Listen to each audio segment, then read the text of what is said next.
بسم اللہ الرحمن الرحیم۔ السلام علیکم۔ ہر روز کی طرح سلطان کے دربار میں رونق اپنے عروج پر تھی۔ سلطنت کے لوگ اپنے اپنے مسئلوں کے حل کے لیے سلطان کے پاس آئے ہوئے تھے۔ آج کیونکہ مردوں کے مسائل سننے کا دن تھا، اس لیے دربار میں صرف مرد ہی مرد تھی۔ سلطان توجہ سے ایک کے ایک بعد شخص کا مسئلہ سنتے جا رہے تھے اور اسے حل کر رہے تھے۔ یہ مجلس یوں ہی جاری ساری چل رہی تھی کہ اس میں ہلچل مچ گئی۔ اس ہلچل کی وجہ بڑی ہی دلچسپ تھی، جو شور مچاتی ہوئی دربار کے اندر داخل ہو رہی تھی۔ سلطان نے فریادیوں سے نظر ہٹا کر اس جانب دیکھا تو ایک شخص جس کی عمر تقریباً 60 سال تھی اور دربار کے اندر وہ داخل ہو رہا تھا۔ یوں لگتا تھا کہ یہ اپنی ظاہری حالت کے بارے میں بڑا ہی خوش گمان تھا۔ یہ شخص اندر داخل ہوا اور سیدھا آ کر سلطان کے آئین سامنے بیٹھ گیا۔ اس کی کوشش میں اس نے کئی سامنے آنے والے فریادیوں کو دھکا مار کر اپنے رستے سے ہٹا دیا۔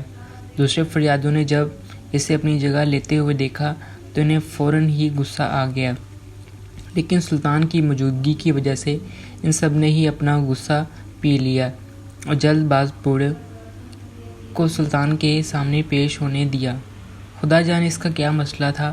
سلطان نے جب اتنی پریشانی نظر آ رہی تھی اور دیکھا، سلطان نے دیر کرنا مناسب نہ سمجھا اور اس سے پوچھا، اے بزرگ، بتائیں آپ اس قدر پریشان کیوں نظر آ رہے ہیں؟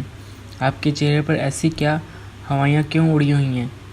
دربار میں دبی دبی سی ہنسی کی آواز گونج رہی تھی۔ سلطان کو محسوس ہوا کہ لوگ اس شخص کے ریشمی لباس کی وجہ سے اس پر تنقید کر رہے ہیں، کیونکہ اس عمر کے مطابق اس پر بالکل بھی نہیں جچ رہا تھا۔ اس بات کا جواب تو بڑا ہی پیچیدہ تھا اور میری عزت سے تعلق رکھتا تھا۔ میری ایک بے حد کم عمر اور خوبصورت بیوی ہے، مجھے اس کی وجہ سے ہر جگہ شرمندہ اور ذلیل ہونا پڑ رہا ہے۔ سلطان کو اس بڑے ادھوری بات سے کچھ سمجھ نہ آیا۔ سلطان نے سے کہا، اپنی بات ذرا کھل کر بتاؤ، تمہاری عزت میں کمی کیوں آ رہی ہے اور تمہیں اس وجہ سے ذل سہنی کیوں پڑ رہی ہے؟ سلطان کے جواب میں بڑا شک و تضاد موجود تھا اور وہ سوچ رہا تھا کہ آیا میں سلطان کو جواب دوں یا نہ دوں۔ اس کی تذبذب کو دیکھ کر سلطان نے کہا، تم ہمارے پاس اپنی عرضی بیان کرنے آئے ہو تو پھر سوچ بچار کیسی، جلدی ہی اپنا مسئلہ بتاؤ تاکہ اس کا حل کیا جا سکے۔ باقی فریادوں کا بھی انتظار میں بیٹھے ہیں اور میں ان کو بھی اپنی اپنی باری کا انتظار کروانا نہیں چاہتا۔ سلطان کی اس بات کو جواب بوڑھے نے کہا، اے سلطان، گزشتہ ایک ماہ سے میری بیوی روزانہ نہر پر پانی بھرنے جاتی ہے۔ مجھے اس پر پورا بھروسہ ہے، لیکن مجھے کیا معلوم تھا کہ وہ نہر پر پانی بھرنے جانے کے بہانے میری عزت کو داغدار کرتی ہے۔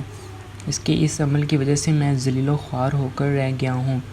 وہ جوان اور خوبصورت ہے، میں نے اس کے آگے مجبور ہوں کہ اسے روک بھی نہیں پاتا۔ میں آپ سے درخواست کرتا ہوں کہ آپ اس مسئلے کا حل نکالیں۔ سلطان نے جب یہ بے بنیاد الزام سنا تو انہیں غصہ آ گیا اور کہنے لگے، تمہارے پاس کوئی ثبوت ہے کہ تمہاری بیوی نہر پر جا کر پانی بھرنے کی بجائے کسی سے زنا کے ساتھ وقت گزارتی ہے؟ کیونکہ بغیر ثبوت کے کسی کے اوپر بھی جھوٹا الزام لگانا اپنے آپ میں ہی ایک جرم ہے۔ سلطان کے غصیلے لہجے میں اس سوال نے بوڑھے کو بہکا دیا، لیکن اس نے کہا، اے سلطان، میں سچ کہہ رہا ہوں، جھوٹ نہیں۔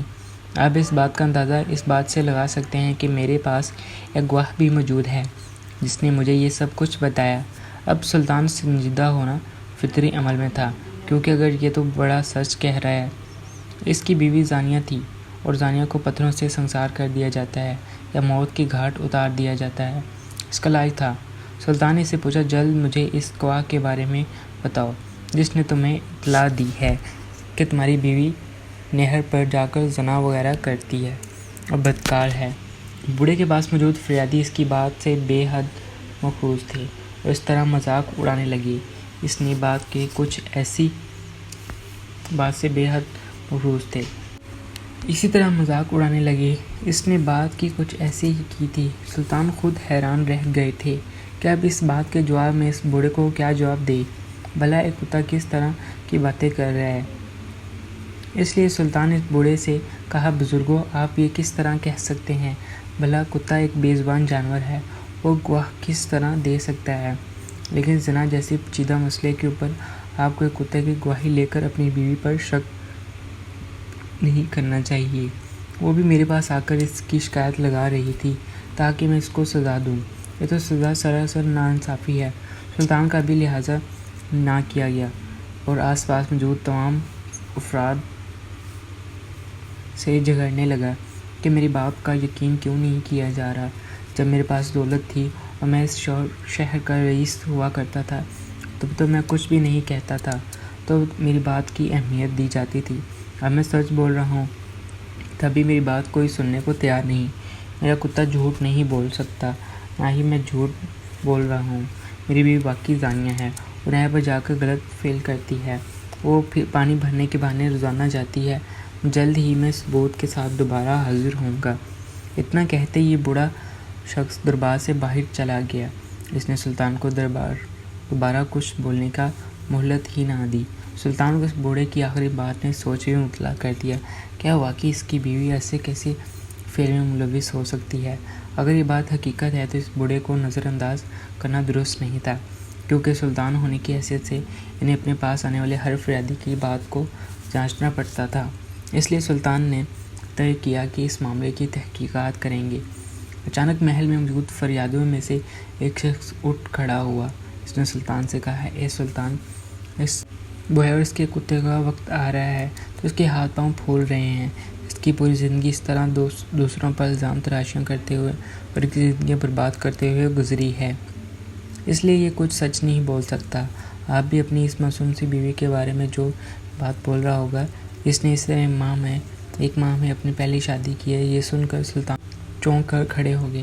اس نے اپنی زندگی میں ایسا کیا کیا تھا کہ جس کی سزا کے طور پر یہ لوگ اس کے ساتھ ہونے والے اس عمل کو بھی جائز قرار دے رہے ہیں؟ کیا واقعی بڑے ایک ماہ میں پہلے ایک نوعمر لڑکی سے شادی کی تھی؟ بادشاہ کو اس عمر کی جھکی کمر یاد آئی اور اسے اندازہ ہو گیا کہ اس عمر کی تو اچھی خاصی عمر کی ہوتی ہے، بھلا ایک کم عمر لڑکی اس کے ساتھ شادی کیسے کر سکتی ہے؟ سوالات تو خاصے پیچیدہ تھے۔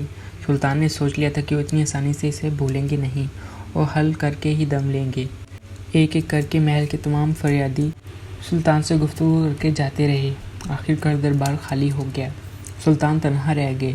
ان سب کے جاتے ہی جب سلطان تنہا رہ گئے تو انہوں نے وزیر کو اپنے پاس بلایا اور وزیر جانتا تھا کہ سلطان نے کس لیے ان کو اپنے پاس بلایا ہے۔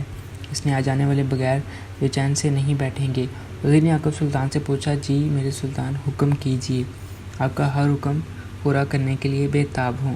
سلطان نے وزیر سے پوچھا، آج دربار میں یہ جو بڑا شخص آیا تھا مجھے اس کے بارے میں مزید کچھ بتاؤ۔ یہ کون ہے؟ اس کا ماضی کیا تھا؟ اس کے حال میں کچھ کیا چل رہا ہے؟ میں نے یہ سنا اور سلطان سے کہنے لگا، اے سلطان، میں شخص کے حال کے بارے میں تو کچھ نہیں جانتا۔ اس کی عمر تو نوعمر دیوی ہے اور اس کے ساتھ ہونے والی اس نہر والے واقعے کا تو مجھے کچھ علم نہیں، لیکن اس کا ماضی خوب اچھے سے جانتا ہوں۔ وہ جتنا داغدار اور سیاہ تھا شاید ہی کسی دوسرے انسان کا ہو۔ سلطان چونک گئے۔ کیا واقعی یہ بڑا شخص اس قدر گناہ گار انسان تھا کہ وزیر جو عام طور پر کسی کی برائی نہیں کرتا وہ بھی اس شخص کے بارے میں اتنی تلخ الفاظ استعمال کر رہا تھا؟ اب سلطان نے اس سے صبر نہ ہوا اور انہوں نے وزیر سے کہا، جلد بتاؤ کہ یہ شخص کیا کرتا تھا؟ وزیر نے کہا، اے سلطان، اگر میں آپ کو مختصر کہوں، یہ شخص جانا مانا رئیس ہوا کرتا تھا۔ اس کے پاس دولت اور جائیداد کے انبار تھے۔ یہ تو جس کے بارے میں کسی کو کچھ معلوم نہیں تھا۔ نہ جانے اس کا پلٹ کیسے گئی کہ یہ راتوں رات امیر سے غریب ہو گیا۔